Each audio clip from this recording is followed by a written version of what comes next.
ఆంధ్ర తెలంగాణలో తక్కువ ఫీజులతో high quality results ఇస్తున్న ఏకైక సంస్థ తిరుమల్ ఐఏఎస్ ఇన్స్టిట్యూట్. ఒకప్పుడు ఆమె నిజాయితీ పరురాలైన లీడర్ గా పేరు తెచ్చుకున్నారు. ఇప్పుడు నిత్యం వివాదాల్లో ఉంటున్నారు.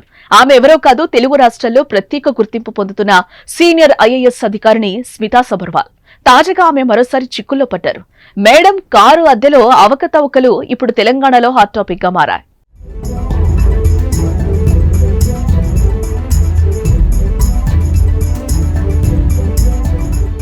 2001లో ట్రైనీ కలెక్టర్ గా ఐఏఎస్ విధుల్లో చేరిన స్మితా సబర్వాల్ తన పనితీరుతో ప్రత్యేక గుర్తింపును పొందారు. కలెక్టర్ గా ఉంటూ ప్రజలకు ఎన్నో మంచి పనులు చేసి మంచి పేరు తెచ్చుకున్నారు. డైనమిక్ ఐఏఎస్ ఆఫీసర్ గా పేరు పొందిన స్మితా సబర్వాల్ తన పనితీరుతోనే కాదు, సమాజంలో చోటు చేసుకుంటున్న పరిణామాలపై ఎలాంటి మొహమాటం లేకుండా తన అభిప్రాయాలు వెల్లడించే ఆఫీసర్ గా పేరుగాంచారు. అయితే ఇటీవల కాలంలో ఆమెను వివాదాలు చుట్టుముడుతున్నాయి. తాజాగా అవినీతి మరక అంటుకోవడం కూడా చర్చనీయాంశమవుతోంది.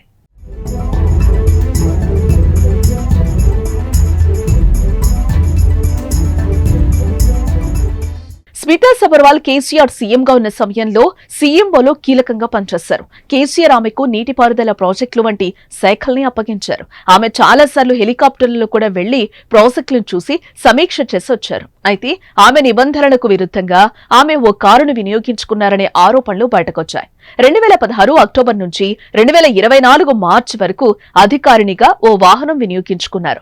నెలకు 63,000 రూపాయల చొప్పున అద్దె రూపంలో ప్రొఫెసర్ జయశంకర్ వ్యవసాయ విశ్వవిద్యాలయానికి సంబంధించిన ఇన్నోవా కారును తీసుకున్నారు. నిబంధనలకు విరుద్ధంగా అద్దె రూపంలో 90 నెలలకు 61 లక్షలు తీసుకున్నారు. ప్రొఫెసర్ జయశంకర్ విశ్వవిద్యాలయం పనితీరుపై ఏజీ విచారణ జరపగా ఈ అవకతవకలు బయటకొచ్చాయి.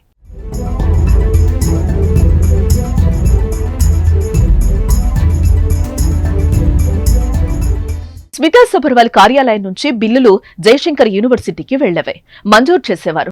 ఆడిట్లో ఈ బిల్లులపై పరిశీలన చేస్తే అసలు అద్దెకు తీసుకున్న కారు ట్రావెల్స్ ది కాదని తేరడం మరింత వివాదాస్పదంగా మారే అవకాశాలు కనిపిస్తున్నాయి. కనీసం ట్యాక్స్ కట్టేది కాదని తేలిందే. పవన్ కుమార్ అనే వ్యక్తికి చెందిన వాహనంగా తెలుస్తోంది. వ్యక్తిగత వాహనం నిబంధనల ప్రకారం అద్దెకు ఇవ్వడం కుదరదు.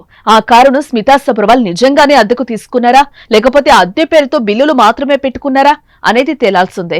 అదే సమయంలో అసలు జయశంకర్ వర్సిటీకి అవకాశం ఎందుకు ఇచ్చారన్న దానిపై నోటీసులు ఇచ్చి వివరణ తీసుకునే అవకాశాలు ఉన్నాయి.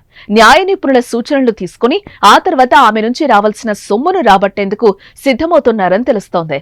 ఈ క్రమంలో ఆమెకు 1-2 రోజుల్లో నోటీసులు జారీ చేయనున్నారని సమాచారం.